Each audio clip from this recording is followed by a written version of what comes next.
You're going to hear a conversation between a student and an academic advisor. First, you have some time to look at questions 1 to 4.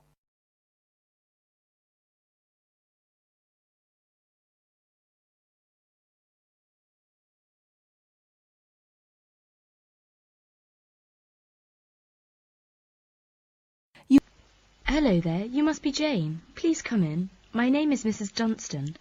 Hello, Mrs. Dunstan. Pleased to meet you. All right now, let's see. Now, you're interested in attending university in Canada, is that right? Yes, and I have a lot of questions to ask you. Okay, but before I begin to answer your questions, I need to ask you a few questions first. Now, your major is... Engineering. Mechanical engineering. Right, and where did you graduate? I graduated from the Beijing Institute of Machinery in July 1998. I completed my bachelor's degree. Okay, now, I'm assuming you'll want to continue studying in that field, am I right? Actually, I'd prefer to do an MBA if possible. But if I have no other choice, then I'll continue in mechanical engineering. Okay, now, are you familiar with the requirements for an MBA degree? Yes. Before you hear the rest of the conversation, you have some time to look at questions 5 to 10.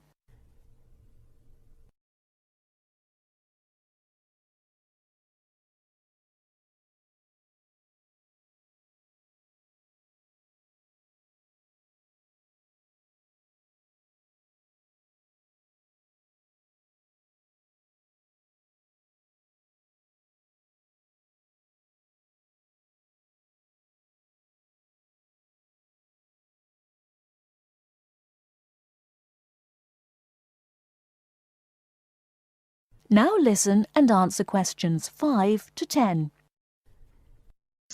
I think I need to do well on the GMAT, and I'll definitely need the TOEFL or IELTS, right? That's right. You'll need at least 600 on the TOEFL or 6.5 on IELTS. In addition, you need to have completed a bachelor's degree too. Did you take the GMAT yet? No, but I plan to take it in August. The requirements for a master's degree in engineering are a little different. You'll need to take the GRE and of course the TOEFL or IELTS. I see. And when do I start to apply? The best time to start the application process is in November or December of the year prior to your intended year of study. Application forms are usually available in September or October. Which schools in Canada offer the MBA degree? Of the approximately 50 universities in Canada, 20 offer an MBA. Here's a small booklet summarising Canadian university programmes. You'll find all the information on page 22. Great. Thanks. And how about tuition and scholarships? Tuition for MBA programmes has been steadily increasing. Some universities now charge the full tuition, meaning that there is no government subsidy. Those universities cost about $10,000 per year, and it's a 2-year programme. Other universities are still government subsidised, so the tuition is only about $4,500 per year. In terms of scholarships, usually the top 5 students entering the MBA programme are given a generous scholarship. All other students have to pay the full fees. International students have to pay the full tuition. That's $10,000 per year. Oh. Is it very difficult to get into an MBA programme? Yes, in fact, the competition is very strong. MBA graduates have a pretty easy time finding a job, so many students are eager to do the programme thinking it will guarantee them success in their careers. Well, it sure does sound like an excellent way to start a promising future. What is the school year like? Classes begin in September each year and finish before Christmas. They resume after New Year and finish at the end of April. And after April? Why, that's your summer holiday. Sounds great. I want to thank you, Mrs. Dunstan, for all your help. I really do appreciate it. You're very welcome. And if you have any other questions, please feel free to contact me. You know my number, right? I sure do. Thanks very much. Goodbye. That is the end of part 1. You now have half a minute to check your answers.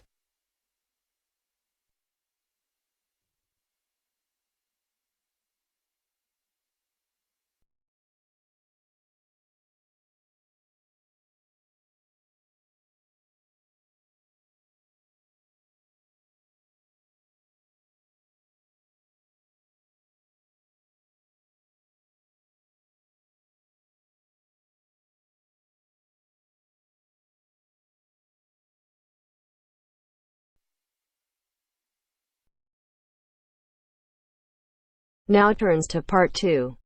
Part 2. First, look at questions 11 to 14.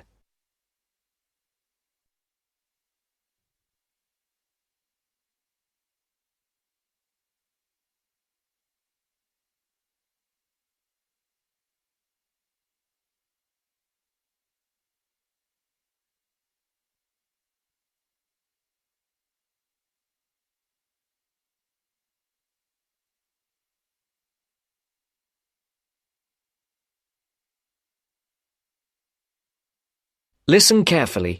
Who's next, please? I think I am. How can I help you? I just came in on flight 372 from Singapore at 11:30 and my luggage hasn't arrived. I've been waiting at the baggage claim for about half an hour now and everything seems to have come off the plane. The conveyor belt has stopped and all the passengers have gone. So I came here to find out what has happened to my bag. Can I see your ticket, please? Here it is. So you came from Hong Kong today and changed planes in Singapore, right? Yes, the connection in Singapore was a tight one. The plane got in late and I had to rush to get to the next flight. That's the problem right there. There wasn't enough time to get your bags onto the connecting flight. Normally Singapore Airport is very efficient. Now, I need you to fill in these forms. Your name? Jenny Lee. Address? I guess you want my address here. I'm staying with relatives. Just a minute, I'll have to look it up. It looks like 583. No, it's 533 East 67th Street in Riverside. Do you have the phone number there? Yes, I do. It's 9301 4269. So you came in on Qantas flight 392. Do you know the number of the flight out of Hong Kong? Let me see. I think it was Cathay Pacific 900 or something. Oh yes, it says here, CX 912.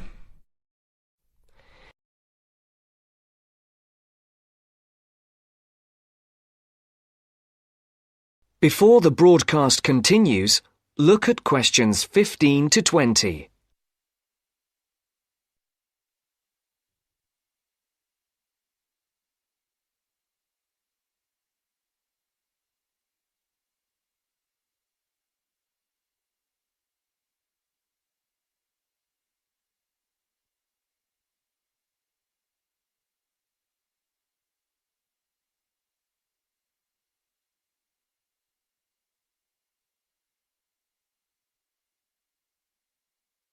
You will now listen to the second part of the talk.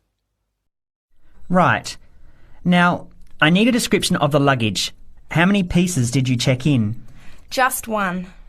Can you describe it for me? Here is a picture to help you. Okay. It's a big bag, like this one. Rectangular.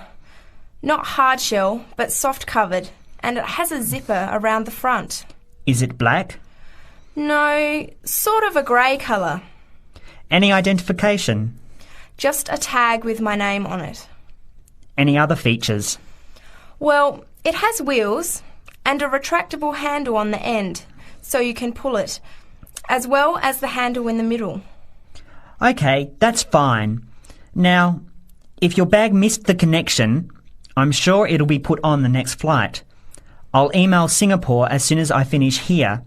The next flight comes in at 17:50. That's 10 to 6 this evening. You can pick it up then. 10 to 6? That's too long to wait.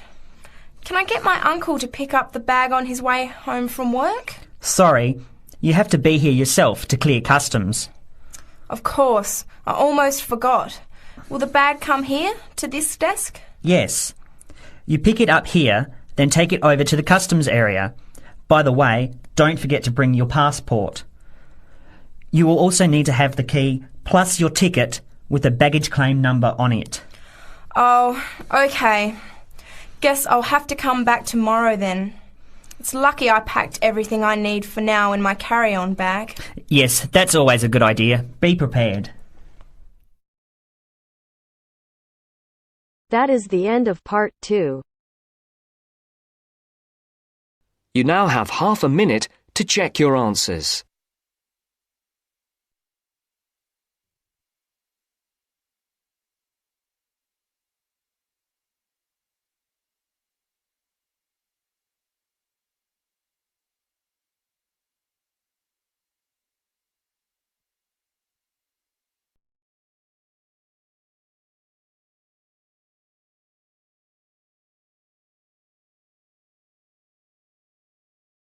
अगर listening के साथ साथ आप speaking की भी practice करना चाहते हैं तो हमारी अपनी एप्लीकेशन है बेबी कोड आइल्स, प्लीज डाउनलोड करो।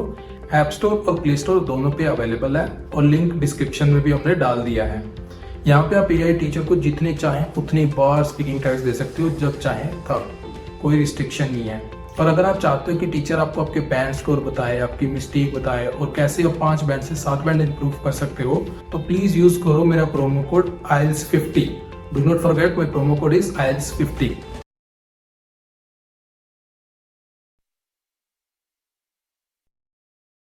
Now turns to part 3. Part 3. Maria is a student at university.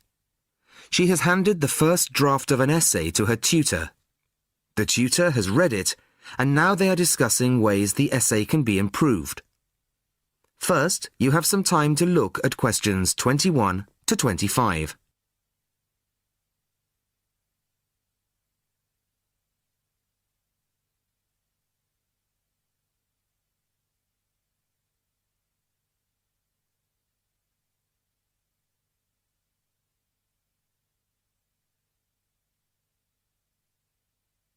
Listen carefully to the first part of the conversation and answer questions 21 to 25.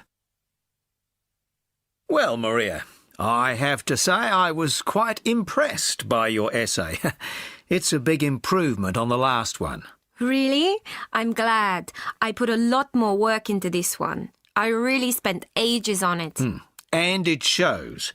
You've addressed most of the problems I pointed out last time. In particular, the style and language are much more appropriate for an academic essay. So that aspect is okay? Absolutely. If you carry on like this, you shouldn't have any significant problems in that department. That's a relief. I've been quite worried about that, although I've been reading a lot of other essays to try to get the right style. Well, I'd say you've been successful. There are just 1 or 2 minor things you could look at. Your punctuation's quite basic. It's really just full stops and commas. And parentheses. Brackets? Yes, brackets if you prefer. In academic writing, these are best used only occasionally, if at all. You use them rather too often. Okay, I see. And I'm sorry to mention it, but your spelling. I know. But I'm working on a foreign computer. The spell checker doesn't work for English. Are you sure? Have you tried changing the setting to English? No, I haven't. Well, I should see if that's possible. I haven't marked you down this time, but, well, some of my colleagues are a bit old-fashioned about spelling. I'd try to get that sorted out if I were you. Okay, I understand.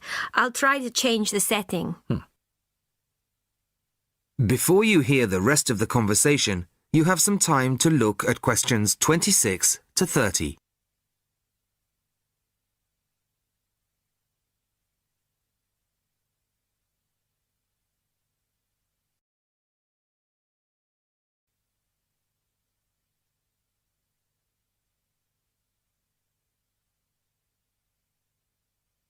Now listen and answer questions 26 to 30. The only major problem I have with the content of your essay is the introduction. The introduction should, well, introduce the theme of the essay. You've put some of the most important points there. For example, this bit. The statistics about the growth of railways in the 1850s. That really should go in the main body of the essay. And so should this paragraph about changes in patterns of employment. In general, I'd say your introductory section should be no more than half as long as it is at the moment. Okay. And I should move those points forward? Precisely. And going back to the railways, they're one of the most significant factors for change in this period.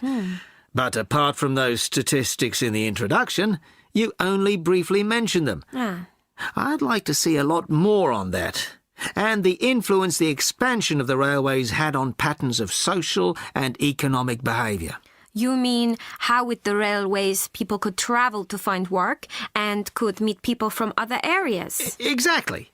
Then in the midsection, well, it's not a big thing, but this quotation from the Times. You think it's too long? Well, you said it. I couldn't think of a way to shorten it. Do you think it's really necessary?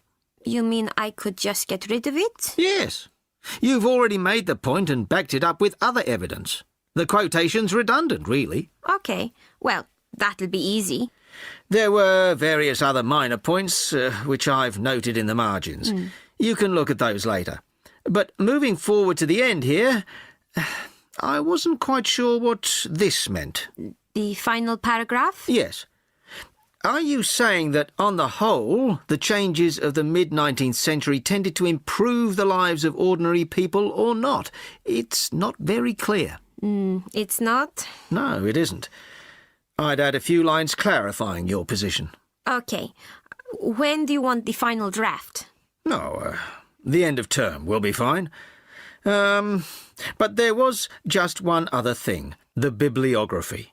Did you really read all these books? No. Just the books you actually consulted will be fine. You don't need to include everything ever published on the subject. Right, okay. Thanks. Bye. Goodbye. That is the end of part 3. You now have half a minute to check your answers.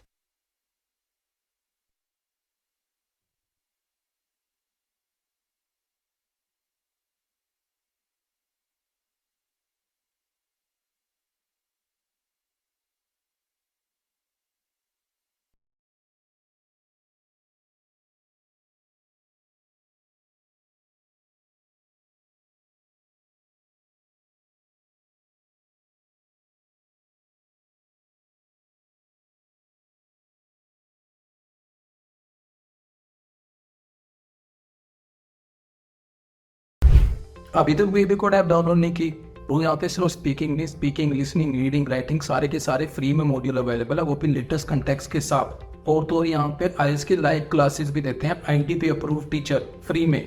तो please download करो, try करो और अपने दोस्तों के साथ share करो ताकि ज्यादा से ज्यादा बच्चों तक ये बात पहुंच सके। Now turns to part 4. Part 4. You will hear a talk given by Dr. Miranda James. First, you have some time to look at questions 31 to 35.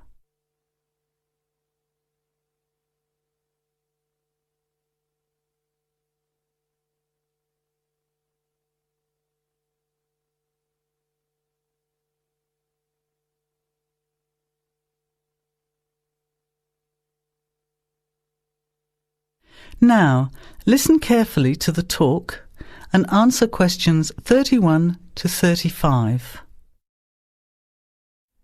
Good afternoon, everybody, and welcome to the first in a series of talks we have arranged for the Overseas Students Association this semester. Dr. James has very kindly agreed to speak to us today on the topic of public speaking, and judging from the large numbers of you here, it's clearly a subject of great interest and relevance. Dr. James. Hello. It's good to see so many of you here, and hopefully what I'm going to tell you will be useful to you both here at the university and in your future employment. Many people avoid speaking publicly, by which I mean in front of, say, 10 or more people. Not because they lack the ability, but mainly because they lack confidence, which is really only due to lack of practice. Today, as a consequence of the influence of television, audiences expect speakers to be relatively brief and to the point, in addition to being well informed and interesting or entertaining. Probably the most important part of public speaking is what you do beforehand, by which I mean preparation. This includes practical details, such as knowing precisely what your topic is and exactly how long you are expected to talk for. You should also plan the content thoroughly. A good strategy is to write out the content as you intend to say it, and then make brief notes, preferably on small cards, which you use to talk from. This way you sound more natural. You incorporate pauses while you look at your notes, and you can then look at your audience while you are speaking. Never read your speech without looking at the audience. Eye contact is a very important part of communicating with an audience. So deliberately move your head and look around at your audience. Pauses are important, as most people, when they are nervous, tend to rush through their speech. Now you have some time to look at questions 36 to 40.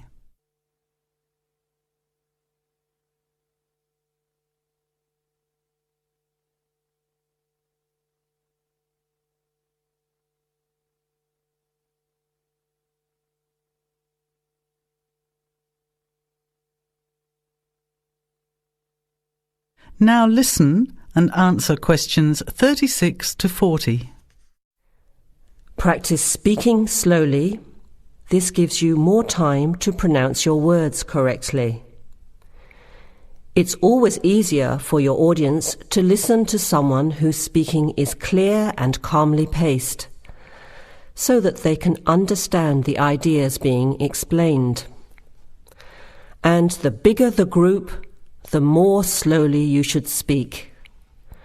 Remember to project your voice, speaking clearly to the person furthest away from you. It's a good idea to rehearse and record yourself. Pay attention to your intonation when you listen to yourself. It's even harder if you're speaking in a second language, I would imagine. But there's nothing worse than listening to a flat, monotonous voice. So try to vary your tone and rhythm. This will add meaning to your words. Lastly, pay attention to both your posture and your gestures. A confident person stands or sits in a small group with their head up, chin out, and shoulders back. Try to avoid scratching or fiddling with your hair or beard, or pens, jewellery, and so on. These movements can distract and irritate your audience.